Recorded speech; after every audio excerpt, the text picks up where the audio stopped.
Perkenalkan, nama saya Rizky Awayan Rashid dengan NIM 1222017. Perkenalkan, nama saya Ginanjar Mahardi, NIM 122200037. Kenalin, namaku Muhammad Jovaluke Penanda, NIM 1222106. Ism Kristiana Manihuruk, NIM 1222130. Halo, perkenalkan nama saya Terkasim dengan NIM 1222011. Perkenalkan, nama saya Jihan Syakina Arifin, NIM 1222062. Dari kelompok ujian akhir semester perubahan iklim B. Pada kesempatan kali ini, kelompok kami berkesempatan untuk menjelaskan tentang struktur lapisan atmosfer. Saya akan menjelaskan tentang atmosfer yang berasal dari bahasa Yunani, yaitu atmos yang berarti uap air, atau gas, serta sphaera yang berarti selimut. Jadi atmosfer dapat diartikan sebagai lapisan gas yang menyelimuti suatu planet termasuk bumi dengan ketebalan kurang lebih 1000 km. Di jarak atmosfer ke permukaan tanah mencapai 560 km. Untuk sejarah proses terbentuknya atmosfer tidak terlepas dari sejarah proses terbentuknya bumi. Pada awal sejarah pembentukan bumi diperkirakan berbentuk massa batuan yang dikelilingi gas dan tidak mengandung air. Gaya berat yang dimiliki oleh bumi meningkatkan tekanan sehingga bahan yang berat seperti besi akan tertekan dan tenggelam ke dalam bumi. Bahan yang ringan akan muncul dan mengapung ke permukaan dan kemudian membentuk kerak bumi. Cahaya matahari yang sampai ke bumi menyebabkan adanya pemanasan di dalam bumi. Pemanasan itulah yang mengakibatkan terbentuknya uap air dan gas-gas yang hingga membentuk atmosfer.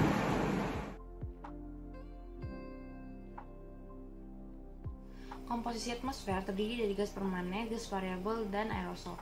Pertama, gas permanen yaitu memiliki konsentrasi stabil yang menyumbang sekitar 99% dari massa atmosfer dengan proporsi konstan pada atmosfer 80 km terendah. Nah, dari keseluruhan gas permanen, sebagian besar terdiri dari gas nitrogen dan oksigen yaitu gas aktif, sedangkan sisanya kurang dari 1% terdiri dari argon, neon, helium, hidrogen, dan xenon yaitu gas inert.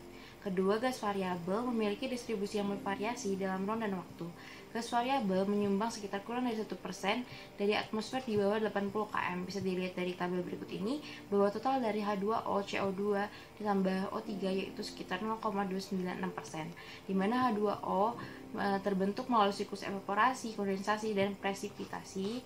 Lalu karbon dioksida terbentuk melalui respirasi tumbuhan, respirasi hewan, pembusukan bahan organik, letusan gunung berapi, dan lain sebagainya. Yang terakhir itu ozon O3 terbentuk ketika atom O bertabrakan dengan molekul O2 dan dalam konsentrasi yang sangat kecil di stratosfer. Keberadaan ozon sangat penting untuk menyerap radiasi UV yang mematikan dari matahari. Saat menyerap radiasi UV, ozon akan terurai kembali menjadi komponen penyusunnya.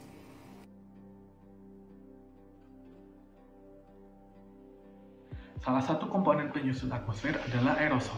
Aerosol merupakan partikel padatan kecil maupun tetesan cairan selain uap air yang melayang di udara.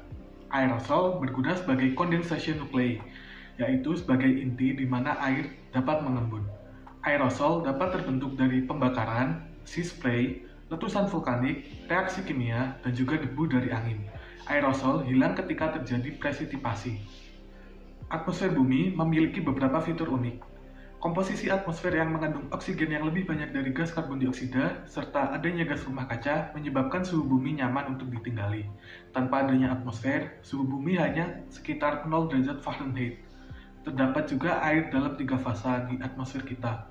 Selain itu, terdapat hamparan awan yang bergerak secara konvektif, dan juga adanya badai di atmosfer.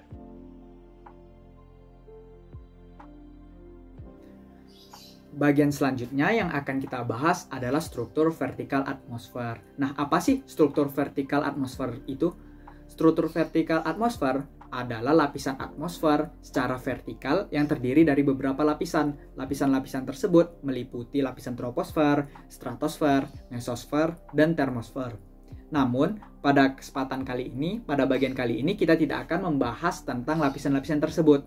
Adapun yang akan kita bahas adalah komponen penyusun ataupun komponen yang ada pada struktur lapisan vertikal atmosfer. Nah, apa saja sih komponen yang ada pada struktur vertikal atmosfer? Nah, sejauh yang saya temukan, pada komponen-komponen yang ada pada struktur vertikal atmosfer itu ada 3. Yang pertama itu ada density ataupun rapat massa, yang kedua ada pressure, yang ketiga ada temperatur. Nah, pada density sendiri merupakan kerapatan massa ataupun rasio antara massa dengan volume. Dalam hal ini kita membahas tentang gas pada atmosfer. Seperti yang kita ketahui, gas sendiri memiliki sifat kompresibel, sehingga density dari gas pada atmosfer itu selalu berubah, selalu konstan berubah sepanjang waktu. Lalu pada bagian kedua ada pressure ataupun tekanan. Pressure atau tekanan dapat kita artikan sebagai berat massa udara yang ada di atas kita. Jadi semakin tinggi suatu tempat ataupun semakin tinggi kita berada dari permukaan bumi, maka berat udaranya otomatis semakin berkurang dan pressure ataupun tekanan yang kita rasakan itu semakin rendah. Kemudian pada bagian 3 ataupun bagian terakhir ada namanya temperatur. Temperatur merupakan panas yang dapat kita rasakan di suatu tempat pada suatu waktu. Nah, semakin tinggi suatu tempat, otomatis temperaturnya semakin rendah ataupun suhunya semakin dingin. Berdasarkan distribusi temperatur vertikal, lapisan atmosfer dibagi menjadi beberapa lapisan. Yang pertama itu merupakan lapisan troposfer. Lapisan troposfer itu merupakan lapisan terendah. Lapisan ini mencapai ketinggian 16 km. Setiap kenaikan 100 meter, suhu pada lapisan troposfer akan berkurang 0,5 sampai 0,6 Celsius. Lapisan pada lapisan troposfer itu memiliki rata-rata 0,5 Celsius. Lalu yang kedua, stratosfer. Lapisan stratosfer itu memiliki ketinggian 10 sampai 50 km. Lapisan stratosfer dibagi menjadi dua lapisan, yaitu lapisan isothermal yang memiliki temperatur tetap 60 derajat Celcius, lalu lapisan inversi yang terdapat dengan temperatur mencapai minus 50 derajat Celcius. Lalu yang ketiga, mesosfer. Mesosfer itu terdapat pada ketinggian 50 sampai 60 km, yang mana rata-rata lapisan ini yaitu suhunya adalah minus 50 sampai minus 70 derajat Celcius. Setiap kenaikan 1000 meter, temperatur udara menurun menjadi 2,5 sampai 3 derajat Celcius. Temperatur tinggi lapisan ini yaitu minus 90 derajat Celcius. Lalu yang keempat, termosfer. Lapisan ini terletak pada ketinggian 85 sampai 60 km, yang mana rata-rata temperatur pada lapisan ini mencapai 90 sampai 5 derajat Celcius. Suhu tertinggi udara pada lapisan ini dapat melebihi 1000 derajat Celcius.